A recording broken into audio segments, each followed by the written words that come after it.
The surrendering to the presence then within of the essence and the core and the source of your reality is a subtlety.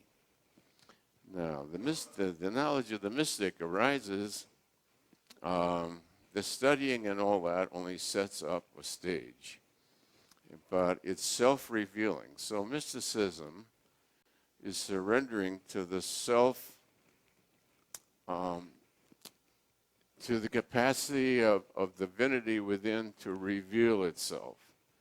And it reveals itself when it is karmically propitious to do so. Not necessarily when you want it to happen. It can happen at very inconvenient times. You find yourself completely incapacitated, sitting there in a state of bliss on a rock, and you can't get up and move or leave or anything. It happened to me in Sedona, and sitting on a rock, the state of bliss was so profound.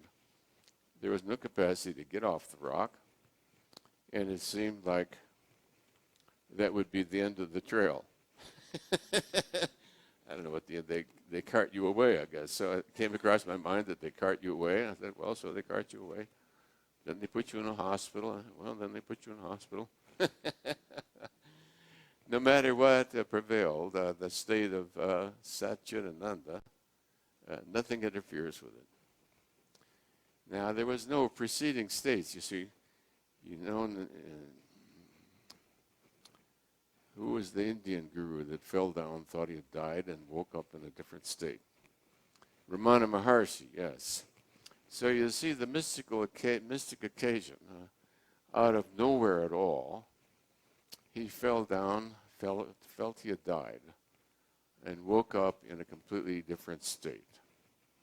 And if he hadn't been discovered by others, he probably would have just starved to death there, eaten by bugs and dehydration, and because in that state there is no need for anything. No need for anything at all. Yeah, food, water, no need for anything. It's a state of absolute completeness. It can last for considerable lengths of time. The profound state eventually, at least in this case, one learns how to deal with it. The state continues. The state continues. It sometimes gets stronger and sometimes weaker. And eventually leads to, depending on one's karmic propensities, the capacity to continue to be in the world and function in some kind of capacity about which you yourself as a person have nothing to say. It's as though the world says, do this, and therefore the response is, so you do this, you do this. If the world said do this, you would do that. The world says, there's no doctor here, the world needs you to go back and practice for a while, so you do that. Then they don't need you as a doctor anymore, so you quit that. It doesn't make any difference. One is just doing what is autonomous, actually, because there is no person doing it. The doingness and the happeningness is self-emergent and self-fulfilling. So the role of being an active physician is just a role. It's not who you are.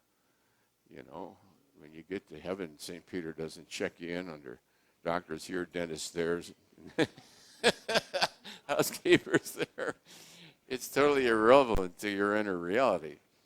It's the doingness. So you also do carpentry and you do all kinds of things, you know, because those are capacities of that, of the degree of linear domain in which you learn to operate. So the nonlinear then is operating in a linear domain, and in the mystic there is an automatic adjustment about it. You don't think about how I will be with that, in as much as I'm not that. The being that way happens of its own.